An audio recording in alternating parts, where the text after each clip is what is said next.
Hi there, and welcome to Friday Focus, where we do not focus on what is seen, but on what is unseen. Today, Friday Focus is continuing its look at the Psalms. We are looking at Psalm 45. I call it 1,000 Years in the Future. Ever watch the Jetsons show on television? It was a prime-time animated sitcom about a family living in the future. It was the space-age counterpart to the Flintstones, reflecting the imaginations of the 1960s population on what the future might look like, with its advanced technology and its flying cars and so on. In many ways, we're obsessed with trying to know the future. Many have tried to predict what it might look like, but now that we're here, their future doesn't look anything like their predictions. In the 1950s, nuclear energy advocates predicted that we'd all be living under the giant domes, where using nuclear power would mean we could always have summer.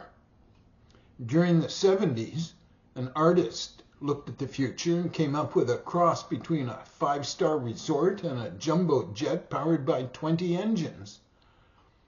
The same decade also envisioned a world where cooking was a thing of the past because people would pop nutrient-packed pills to ease hunger pangs, so you would just have a plate of pills.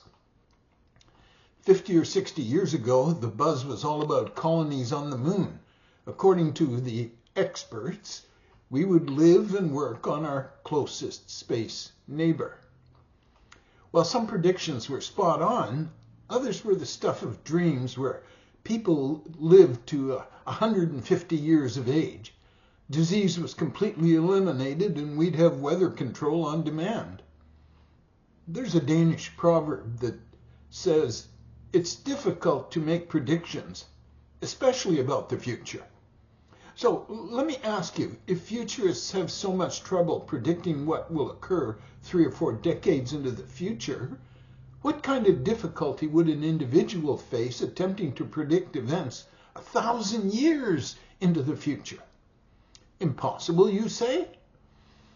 Well, let me introduce you to the sons of Korah and Psalm 45.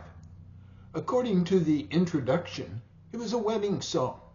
Yet it is laced with prophecy, which would accurately come to pass 1,000 years in the future. The sons of Korah were Levites, born into the tribe of Levi and set apart to serve the various necessities of the tabernacle and later the temple.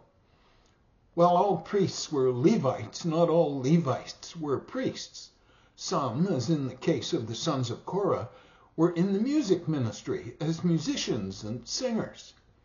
Reading Psalm 45, one is impressed with its overall tone. It opens with a sense of joy and celebration. Listen to these words. Beautiful words stir my heart. I will recite a lovely poem about the king, for my tongue is like the pen of a skillful poet. Verse 1. While there's no definite information that we have to say that it was any particular king, some have suggested it may have been a wedding song for the king, possibly King Solomon. At the same time, the Psalm's texts and the way Hebrews quotes it causes us to regard it as prophetic, speaking of Jesus as the ultimate king. In fact, listen to what it says. But to the Son, he says, your throne, O God, endures forever and ever. You rule with a scepter of justice. You love justice and hate evil. Therefore, O God, your God has anointed you, pouring out the oil of joy on you more than on anyone else. And that's a quote from Psalm 45, but it's found in Hebrews chapter 1, verses 8 and 9. The writer of Hebrews is quoting these verses 6 and 7. James Boyce writes this about it. We are to assume then that the poet is writing of a specific Jewish king whose identity is unknown, but that he is also looking ahead and upward to that ideal promised king whose perfect and eternal reign was foreshadowed by the Jewish monarchy. As verses 2 through 5 are read, the revealed emphasis is on the character of Jesus Christ, the long-awaited Messiah.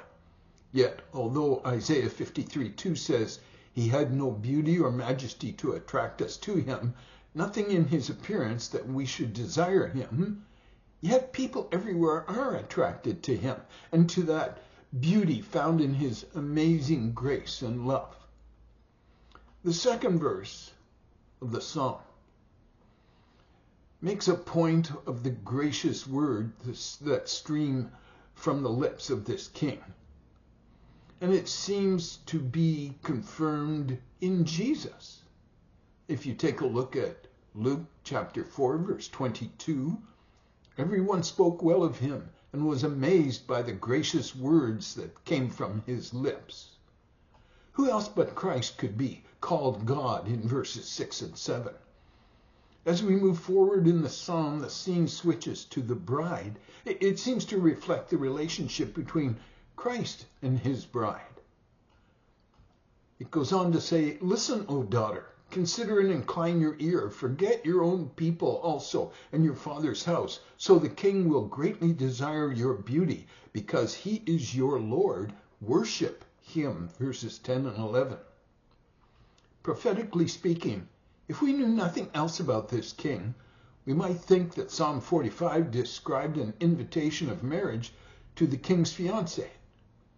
However, knowing that Jesus is God's anointed Messiah, the king, and that he was never married during his earthly life, we can understand how this connects with a familiar metaphor, the people of God as a wife of God, and the church of Jesus as his bride. So, as a 1,000-year-old prophecy, how does this speak to us as believers? Well, no matter what the scoffers may say or think, God will keep his word. Jesus came, he will return.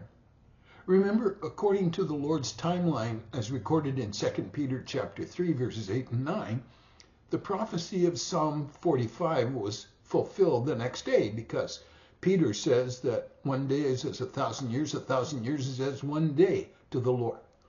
So, the prophecy of Psalm 45, although it's a 1,000-year prophecy, really was fulfilled the next day in God's timing. Here's what Peter says: "But you must not forget this one thing, dear friends. A day is like 1,000 years to the Lord, and 1,000 years is like a day." And the apostle goes on to explain that the Lord isn't really being slow about his promise, as some people think. Therefore, the Lord Jesus will return. He will rapture his church. There will be a marriage supper of the Lamb to his bride. You can count on it. This is Dr. Vic Hollyfriend. In his grace, if you have any comments or questions, you may address them to me at vicsfridayfocus@gmail.com. That's vicsfridayfocus@gmail.com. God bless you. Have a tremendous week.